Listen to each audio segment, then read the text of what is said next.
A very good morning to everybody at Asian Literary Society here. Today, on day 5 of Navras, which is celebrating courage or the Viryaras, we have with us Dr. Pariksith Singh, and he is a medical doctor, and he's right now in the US joining us from Florida. And a few things about Dr. Pariksith Singh. So he has done his medical education from India in Jaipur, and then he has moved on to the US for his higher studies, and he has been there for the last, I guess, 25, 30 years now. And he's a physician who has been lauded by a lot of people. And in 2011, he has the founder of the Access Healthcare, a company, I think, which is into medical care. In 2018, he founded the Kavya Foundation, which promotes poetry amongst the youth. So, Parikshit ji, I would like to ask you, a man of science and a man of letters. So, how do you balance the two? I mean, we generally don't think doctors are poets, but you seem to have been managing this very well.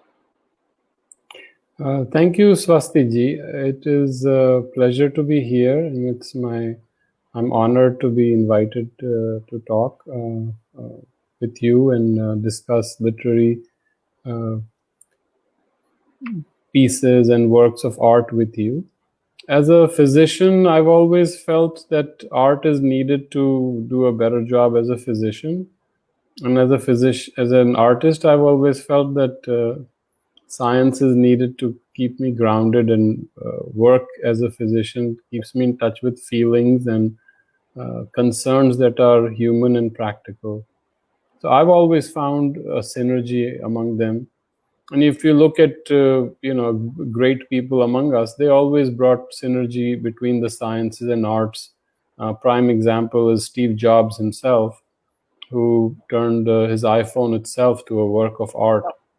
Whatever we may think of the world of technology these days, but he was a brilliant artist and a design thinker. So I think it is something that we need to find more and more, a knowledge that covers art and science. I think more and more a new generation needs to find that, and at some point this separation seems artificial to me. Okay, thank you so much. I truly, you're an epitome of that. I just wanted to ask you, I read that you started writing poetry in Hindi around the age of 15. So you've always been a poet, and I think maybe science came in later. So when did you start writing in English, or were you always writing poems in two languages? I started Hindi earlier in my life. I was about 14 and I wrote a juvenile poem and I showed it to my mom, who laughed at me and kind of spurred me on to write even more in her own little funny way. And then when I was, mothers do that. And then when I was 18, then I got started reading English literature, got really deep into it, read a lot of Eliot and James Joyce and Kafka and Shakespeare and Sri Aurobindo. So that I found another world, a vast world of experience, expression, philosophy among these writers that in Hindi poetry we had not brought in yet. Remember, Hindi poetry technically is only about, it's only about 100 years. Yeah, it's 100 years old. Since if we count Bhartendu Harishchandra as for modern Hindi poetry, it's not more than 100 years old. So we have a lot of work to do in Hindi. At that time, I was just so impressed and so involved in philosophy and art and poetry that I totally took to English.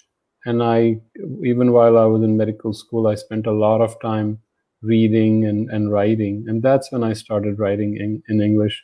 Now it's kind of becoming more natural it's more natural for me to write in English, even though Hindi is my mother tongue. And Hindi writing comes after a little more concentration. And I'm hoping I can make it more facile and easy and spontaneous in expression, because I think Hindi literature needs a lot of work. In fact, I wanted to ask you, which language do you think in? Do you think in English or do you think in Hindi? Unfortunately, or fortunately, nowadays in English. Also, I've Okay. lived in the US for the last 27 years, so and dealing daily practical things, daily life, we talk in English. But reading Hindi, trying to find Hindi literature, starting from our Prayogvadis and Agyeya and their attempts to try to transform Hindi literature. I must say it's not very easy to get Hindi literature in the US. Even in India, I found it difficult to find the really important works. Somehow we don't encourage our writers and poets as much, which is something that you are doing, and I think it's a wonderful Yeah, initiative I that you think have in India, taken. sir, we have the concept of oral recitation. So we'll have a lot of mushairas, we'll have a lot of mehfils, but Ji. what is recited there uh, may not be. I mean, the poet at least does not take on the responsibility of writing that down and passing it on to the next generation. So I think that is something which you are working on for Kavya during your Kavya Foundation work, because I was hearing your inaugural speech which you gave for the Kavya Foundation, and exquisite Hindi, sir. I was like, I don't think people actually speak like that in India anymore. Uh, Yeah. and I'm from Mumbai, so out here we speak a very, very bad version of Hindi. So so today is Guru Purnima out here, and so I wanted to ask you, who's your guru, and how do you relate to like this entire concept of guru for you? Um, so personally, I have been very influenced. I've had many gurus in that sense. Say Sri Aurobindo, I learned a lot from him. Great poet, writer, but also more importantly, a nationalist who really saw our dharma as much bigger than we see our religion, unfortunately, sometimes. Great writer. And then Krishnamurti was very influential. At some point, Maharshi Raman was very influential, although they're not too very literary. And then, of course, our traditional gurus like Sri Krishna and have been very influential. Reading them with a fresh eye has been a challenge because we get brought up with all that information. Now you have to go back and say, what did he really mean? I think I know, but I don't really. So when I start reading him, I find there's a depth of wisdom there.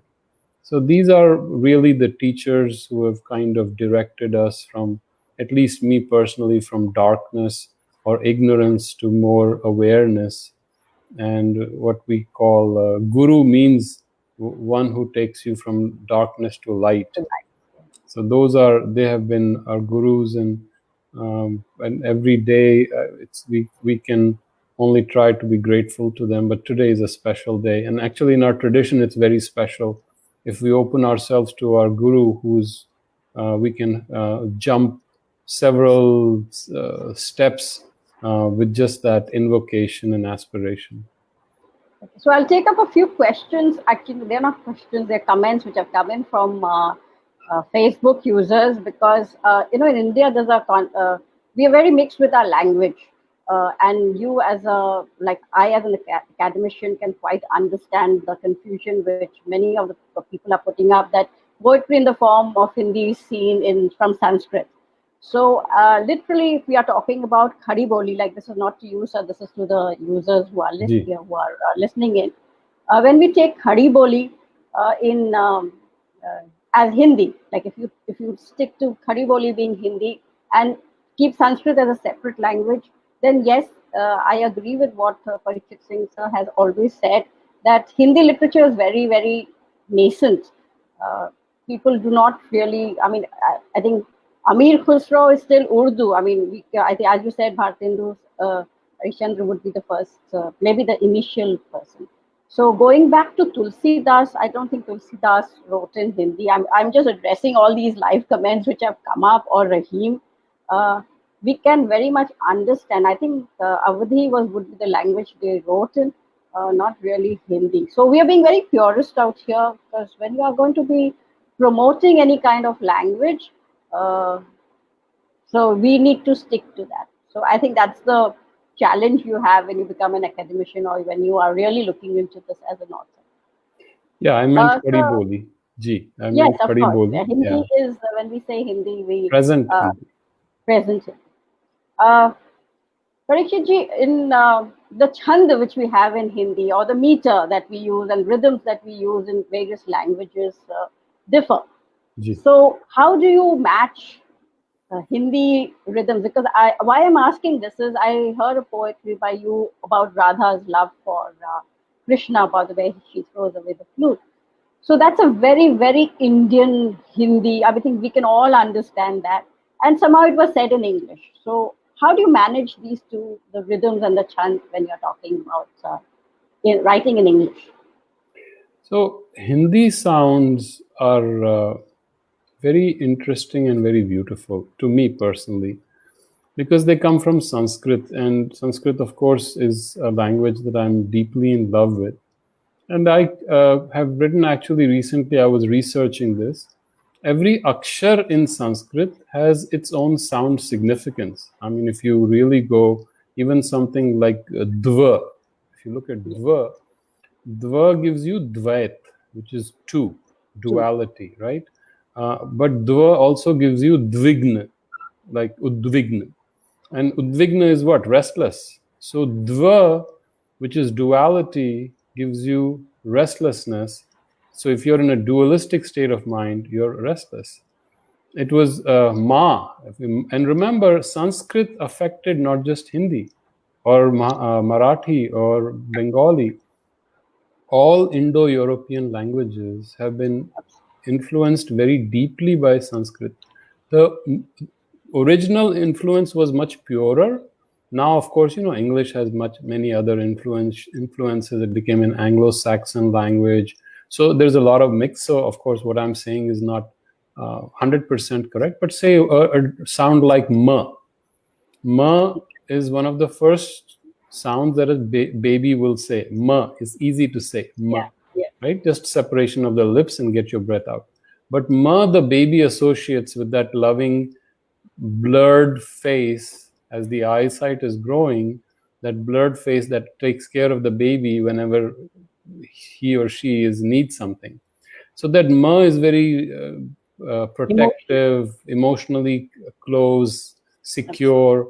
And out of that ma comes ma, mata, madre, mater, all kinds. Matrix. The word matrix is actually comes from the word mother. So even the movie Matrix, in which they tell us that all this is the matrix we live in, it comes from the womb or the mother. So from that sound, a lot of meanings come. So original Sanskrit sound, the bij sound is meaning. It is not separate from meaning. Now, when we translate it into English, there is a little more gap. But how do we bring that sound significance even while translating the meaning and the symbols? That is the challenge. And so we try that. I tried Blake once, Tiger, Tiger, Burning Bright into Hindi. I not very satisfied with it, but I was trying to get the rhythm in. And someday maybe we can recite it. But getting that rhythm in was my big focus, getting the chand of Hindi, which is beautiful because it has sounds of Sanskrit in it, almost like a mantric sound, that vibrant sound, which we don't have in English. We have 26 letters we compared to 52. I mean, it's not even fair. But you have to create those sounds and try to capture them to the best of your ability. And that's the art, that's the challenge, and that's the opportunity. We can So talk. are I you can, yeah. or have you learned it formally? Say that The again. linguistic part of it, and are you self-taught or have you learned it? Most of it is self-taught, just because of my love for Sanskrit and Hindi and the sounds. I must say I've not been very successful in Hindi in bringing out the sounds that I would like to bring, that our great poets have done in the past. I would love for our new writers in Hindi to bring those infinite varieties of sounds in our poetry and not just get caught up in Mukt Chand and free verse. Free verse is great, but free verse gives you tremendous opportunity And of course, the challenge is how do you create those? Look at Whitman and Eliot and even quantitative poetry. Free verse is not a license. Free verse is actually even more difficult to write. So how do we create those sounds in Hindi? Mukt Chand. Chand Mukt, it's not Chand Mukt, it's Mukt Chand. So Mukt Chand means we're still going to have the freedom to have Chand. We have not run away from Chand. That's the challenge. If we can carry that and capture it, I think we'll have done a Hindi a great service. I think most poets start with anuvad, which is translation, because that's where, like when we look at in the context of Asian Literary Society, where we are trying to promote art, culture, literature all over, translations come in very handy. So, with your Kavya Foundation, which is you're trying to promote and you're trying to bring in technology, which is very much missing here. I mean, we really don't have all the works of all the great poets or authors also. So, how do you look at this, and how do you propose to go ahead with this kind of a thing? So my goal was originally to help Rajasthani Kavya. And then, but my Rajasthani, it's a guilt thing also because I have lost touch with my Rajasthani. My grandparents spoke in Rajasthani. I could hear them. I could understand them. Now that they're gone, I don't have anyone to talk to me in Rajasthani. But there are very good poets in Rajasthani. They've not been encouraged. They've not been translated. They've not been brought out globally. And if you start looking for Rajasthani books or works of art, you can't find too many, unfortunately, in the market. Commercial market doesn't promote them. Even Amazon and all, they're not there. So our goal was to record such poets, create audio cassettes, video cassettes, like things that you are doing. That was our goal, and I'm glad you're doing it.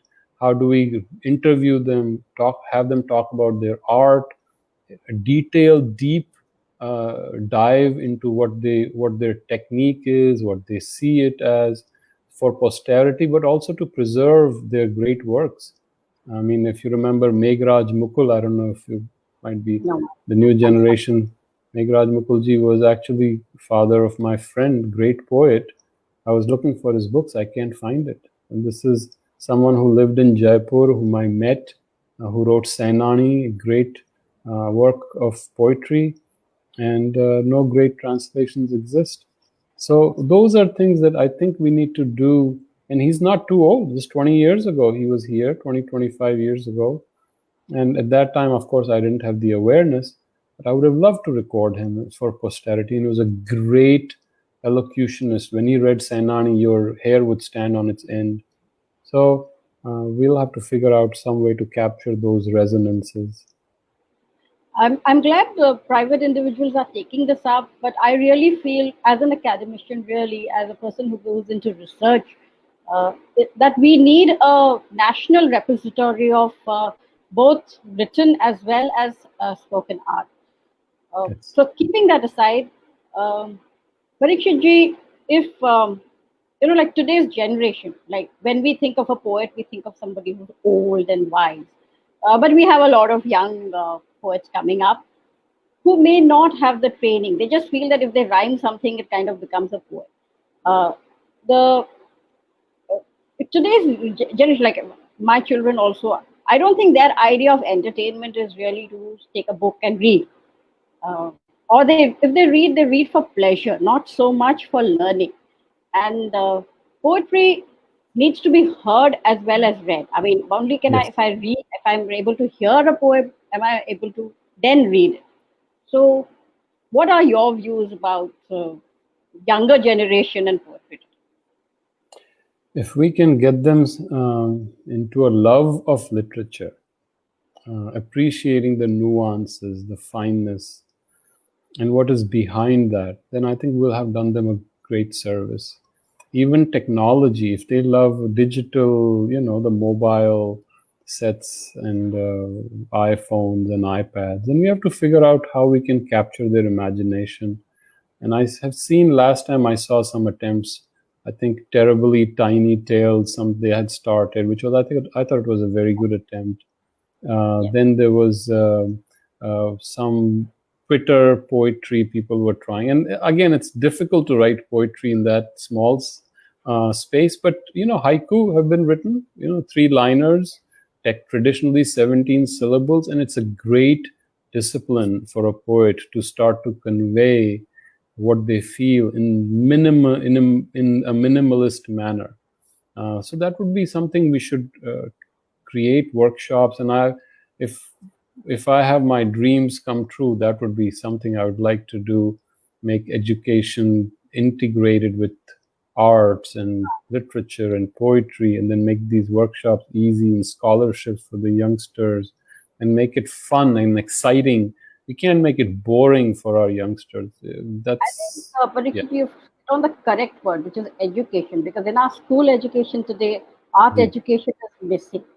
Uh, and even in English education, I'm an English teacher, and I know that apart from reading a few stories and a few poems and talking about grammar and how to write letters, there is no focus on knowing the great That's right. the language behind, the beauty of that language. So I hope one day we can integrate art and education, as you said. So I would like you to, of course, recite a few poems for our audience. But before that, if there's any final words which you'd like to say, then we would like to hear you, sir. No, absolutely. The love of literature is, I think, the most important thing. If we can bring that love to our children, then we have done our job. Then rest, they will. Yeah. I think they are smarter than us. The new generation can do much more than us. We just have to have the faith in them. Just our own passion, if we can somehow impart it in an open way, I think we will have done our job. Make it exciting, make it cool, as children like cool things. So we have to make it cool. Yeah. I guess you want me to read a few poems. Yes. Since you talked about translations, I mean, we can, I had tried a few translations. That would be lovely. But I'll have to see if I have. Paramhansa, I think, would be a nice poem to start with on a Guru Purnima. Paramhansa, of course, means the supreme swan. And it was more an invocation of Sri Ramakrishna, who was a great yogi and teacher in our culture, who kind of brought the Bengali Renaissance. So maybe we need a Sri Ramakrishna in Rajasthan now to bring a Rajasthani Renaissance. Paramhansa. The swan passes in the lake. There is no ripple in his wake. So still he floats, the water seems to flow. The world appears to dance for his sake. At peace with himself, luminous and free, he has forsworn all that the world might take. Even at rest, he flies beyond the skies. He is the silence no sound can ever break. This was just an introductory poem. That most of this poetry is Swant Sukha. It was not meant to be read by others. But perhaps the original poem. Original poem I had written myself, in Hindi. Most of it I write myself because it's very difficult to please the original poet. For us to hear the original and the Hindi, is that possible? I will have to locate it for you. Okay. I can read another Hindi poem which I translated from Blake if you want. I have these books with me. I can do that. Sure. Let's see if I can locate it. Anuvad. And this is especially dear to me because Blake's Tiger, if you have heard of Tiger burning bright in the forests of the night. Right? What dread eye and what dread hand dare frame thy fearful symmetry? So when we were children, we used to see it as a It's still poem a about a part of tiger. It's yeah. the curriculum. So I translated it into English and I played a little bit. Blake won't be upset with me, I think, at this point. The title is Singh, Okay. and that's a play on my own name, Singh. Oh, but that's a lion, isn't it? Or is that a That's a tiger? lion. That's right. Blake will probably forgive me for that. Okay. So that was a little license. कौन था वह जिसने तेरा अद्भुत यह सांचा ढाला, किन अंधेरों और आसमानों में जली इन नेत्रों की ज्वाला, रात के जंगलों में उद्दीप्त थे कौन वे पंख अमर, जिनकी कल्पनाओं में उड़कर उसने एक दर्शन पाला, क्या वे हाथ थे, क्या थी वह कला जिसने तेरे दिल को जोड़ा, और जब हृदय धड़कने लगा लिए विध्वंस की हाला, क्या वह भय की पकड़ थी, क्या उन पंजों की जकड़ थी, क्या वह लोहा, क्या हथौड़ा भट्टी के उर में डाला, जब तारों ने रोते रोते फेंक दिया अपना भाला, क्या तुझे बनाकर भी मुस्कुराया प्रेम पिता वह भोला भाला, कौन था वह जिसने तेरा अद्भुत यह सांचा ढाला, किन अंधेरों और आसमानों में जली इन नेत्रों की ज्वाला. So That's this was wonderful. That's wonderful. I think you got the rhythm right. You got the trochi absolutely perfect. The ta ta ta ta ta ta, which that's goes on right, when you're doing the right. poem. Yeah, that the trochaic poet rhythm of Tiger Tiger is a tough one, but somehow it just in one moment of inspiration it happened. I will probably read another one which I think I like because it is from Radha's Geet, and that's a personal favorite. I think to try to capture what she would have felt for Sri Krishna. My stillness is my love for you. My muted lips, my kiss. My eyes shall be the rose you seek, my emptiness, your sky. My stillness is my love for you. My silence is my deepest touch, my absence, my clasp, my slowed breaths, the passing breeze, my heartbeat, your name. My stillness is my love for you. So I know we're running out of time. So No, we just maybe have 2 more minutes left. So if you can, 2 more minutes. yes. I can probably read this. This is from Boulder. Boulder is in Colorado, a beautiful place, and he had gone there for a Lit Fest, actually from JLF Lit Fest, and that I got inspired to write this postcard from Boulder. So this postcard is coming to you from Boulder. A sea from all sides, and all views rolls shoreless. Waves through rock and lakes, waves through glass and space, waves through marrow and brain, are one ocean and a single vast.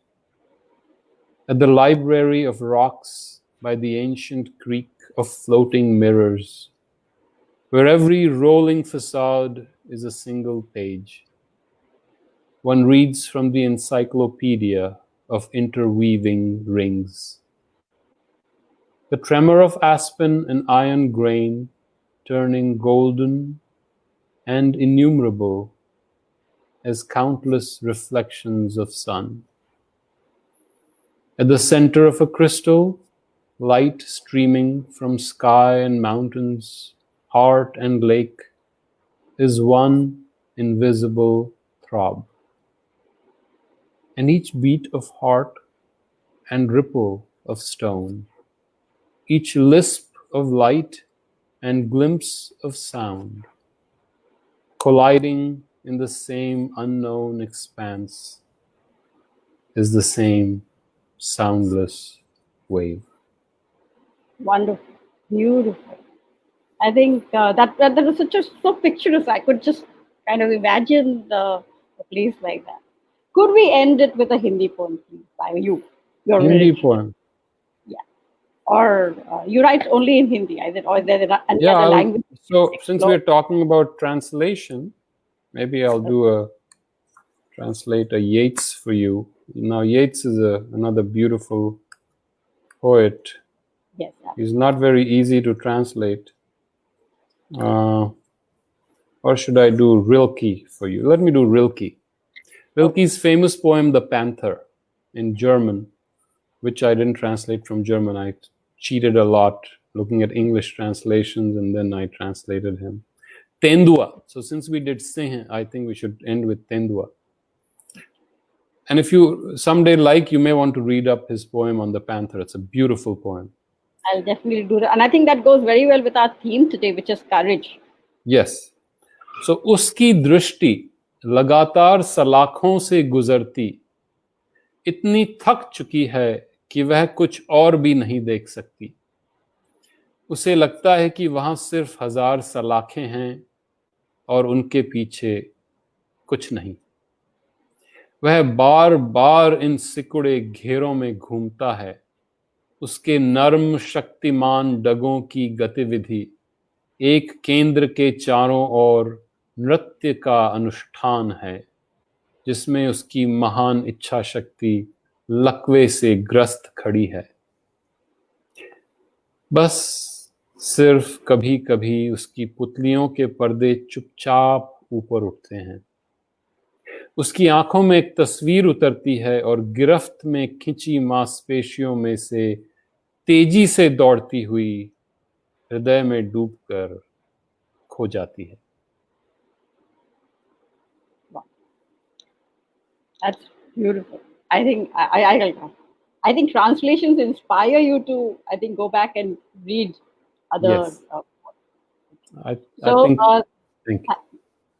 Thank you so much, Dr. Pariksith Singh, for being with us, for being in conversation with us, for talking about your work and what you are doing for the generation, the future generation. So I think that's all we have time for. Thank you for joining us, Pariksith ji. Thank you to all our ALS Facebook users who are joining in and commenting. It gives us a great joy to have this interaction with you. It's my pleasure. Thank you. Bye-bye.